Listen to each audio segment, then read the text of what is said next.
We're here in New Hampshire, of course, covering the big presidential primary. The vote is 4 days away. Ron Paul's third-place finish in Iowa, you know, since he's rising, his poll numbers, well, they make him a target. Lately, his rivals have taken to calling him and his views, especially when it comes to Iran, dangerous. When the Texas congressman arrived here in New Hampshire this afternoon, he had an answer for those critics. You know, some of our opponents have labeled us, and I just want to talk about that for a minute. They call us dangerous. And you know, in a way, we are. To their empire, that's what we're dangerous to. Congressman Paul, thank you for your time. Let's start with the state of the race. Governor Romney wins narrowly in Iowa. He's well ahead here in New Hampshire, and we have a poll out just tonight that now shows him with a double-digit lead in South Carolina. If he goes 3-0 out of the gate, almost impossible to stop, no? It's going to be difficult, but not impossible. I mean, it's still only 2 primaries after the 2. But history shows that if you do that, you're in a pretty strong position.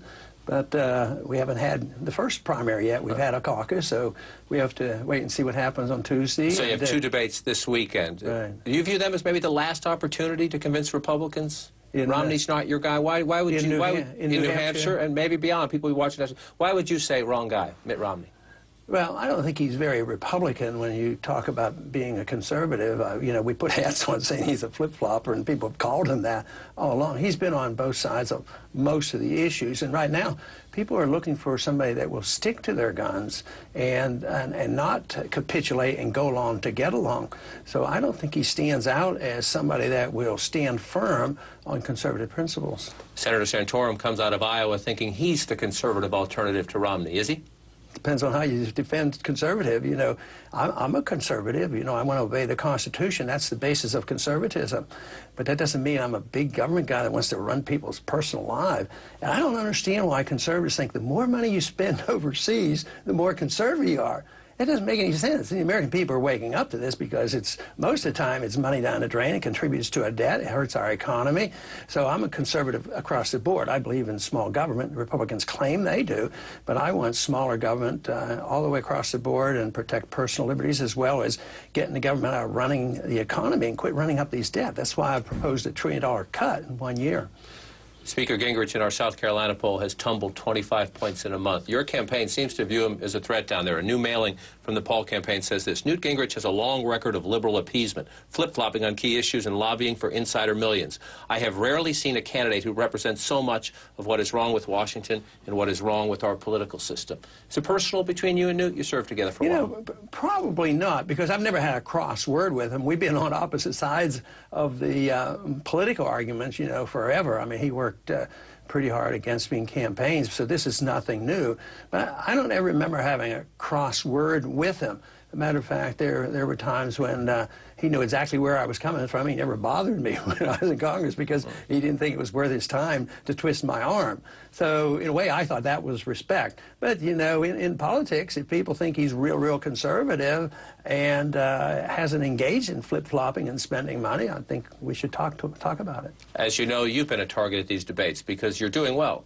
Over 20% in Iowa. You're polling well here in New Hampshire, and those other guys who want to stay in the race, they need those votes. So they've come after you, and as you mentioned at the rally out here, they call you dangerous. They call you naive, especially when it comes to Iran and your views on the nuclear program. You say it's none of our business. I want to ask you specifically about the recent events. Iran says it's going to have another round of naval exercises in the Straits of Hormuz next month. It has said it would attack, we believe, if the United States sent an aircraft carrier through those oil shipping lanes to keep them open. What would President Paul do right now when Iran saber rattles like that? Well, I think they are flexing their muscles because I don't think they have anything else left. They can't defend themselves very well against America's power. So they're just hoping that we'll back off from bombing them and destroying their country and starting another war. So, but it's not in their interest to start the war. They're trying to avert the war. So and it closed the straits or attack an American vessel? No way that's going to happen. But they are verbalizing this because, matter of fact, even these sanctions aren't wholeheartedly agreed to by the president. And Eastern Europe are quite worried about it. It's going to disrupt oil. Oil jumped up, you know, $4 the other day because of this type of a problem. So these sanctions are not an answer. I think that's an introduction to a real problem. So I think they'll do a lot of this talking, but I think they know what's in their best interest, and for them to attack one of our vessels or close the straits under these circumstances, I think it's utterly remote. We're going to take a quick break. We'll continue our conversation with Congressman Ron Paul a bit later in the program. Sir, stand by. And more now from our conversation with Congressman Ron Paul. This year, like Barack Obama back in 2008, the Paul candidacy has captured the imagination of many young voters. We asked the 79-year-old congressman, why? You're the oldest candidate in the Republican race, and yet at this rally we were just at here in Nashua, New Hampshire, much like in Iowa, you have a room packed with young people, college students. Some people rolled their eyes and say, that's just because Ron Paul wants to decriminalize drugs. Why are they here? I think they know what freedom means, and that's what I talk about. And they know when I talk about debt, they know they're getting a bad rap on this, and they don't like war. And they see that we've gone into war too often, and they bear the burden of it financially as well as young people will be sent over. So it's a message I think that is instinctively popular with a lot of people. People say, where did I get my views and when did I develop them? I think when I was born with them, but then they were knocked out of me by the establishment, by teachers and government and TV, and they teach you, oh no, you can't be that free. But young people are very principled. They like people to stand firm, and they like the idea of following. Amazing. They want you to follow the rules. You think the young people don't want to follow the rules, but they want politicians to follow the rules because they suffer abuse if the government runs roughshod over them, and they're very much into privacy. I talk a lot about the internet, and they don't want anybody messing with the internet and identify with them. It's great to see new voters, young people brought into the process of any political persuasion, and that's a great asset for your campaign. On the other end of the spectrum, you do get endorsements from some people and some organizations whose views are pretty outlandish and sometimes pretty outrageous. I just want to list a few. American Free Press endorses you. They market books like The Invention of the Jewish People and The March of the Titans, The History of the White Race. Don Black is the director of a white nationalist website, Stormfront. The Militia of Montana says people should defend themselves against a new world order. Are you comfortable when you get support from people in groups like that? No, but I'm not comfortable for you making a big point out of it. It doesn't seem logical. You know, one day I got 46,000 new donors in one day and on a money bomb.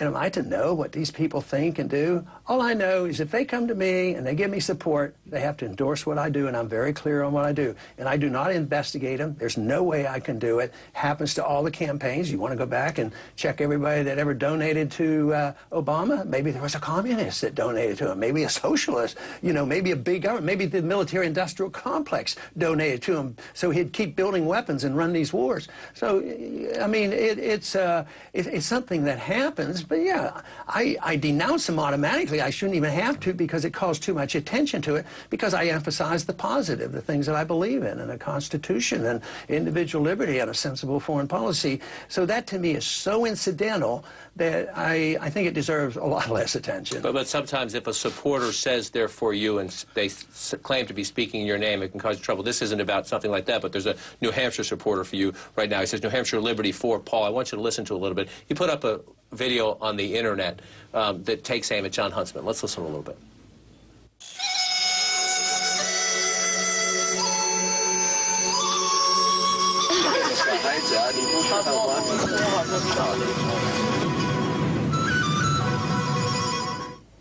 You hear the Mandarin there. The ad says John Huntsman, Manchurian candidate.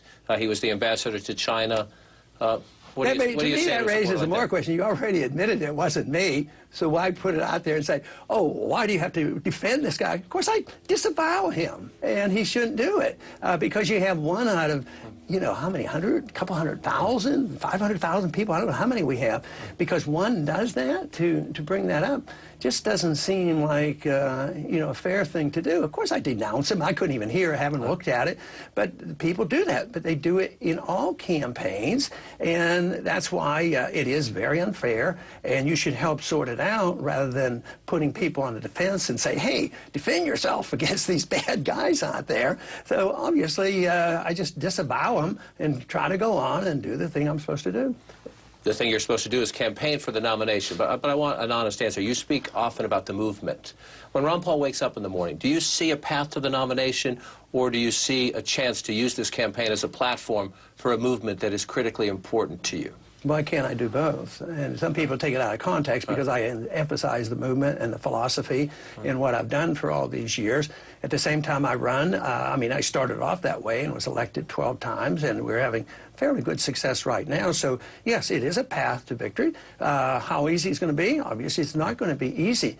But to say it's one or the other, and therefore I'm discredited because I believe in something, I mean, this is why I'm getting support, especially from young people, is I do believe in something, and that's why that's one of the main reasons why I get a lot of votes. So I would say believing in something shouldn't be a distraction as much as a compliment for running for office, and helps me get votes. It doesn't hurt me. And let me close with this, because the Republican rules, you ran 4 years ago, you know the rules are different this time.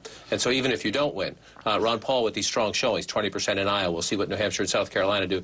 It used to be winner take all, and you don't get that many delegates, if any at all. Now you get delegates. Is your posture, you hope to win the nomination, I understand that, you just made it clear, but if you don't, look, I'm getting a big slice, I'm going to stay in for the long haul, and if I don't win, I'm going to go to the convention. A lot of people make the comparison, you could be like a Jesse Jackson was for the Democrats in the 1980s and show up at the convention and say, don't ignore my people. We want a speaking role, we want to influence the platform. Do you see that? I think that's a good point, and that sounds like a lot of fun. It also says that it might be a way for me to promote the things I believe in, and that is a political action. So, yes, if we have something to say, who knows? They might even have something in the platform that says, maybe we ought to look at the Federal Reserve, and maybe we ought to reconsider not going to war unless we have a declaration of war, which is very, very popular with the American people. So I would say that's one instruction I give others. I'll give myself an instruction. We ought to have a little fun in this, too, because it's serious and it's very hard work. 4 days left to New Hampshire votes. Congressman, appreciate you taking a little break for us today. Thank you very much. All right.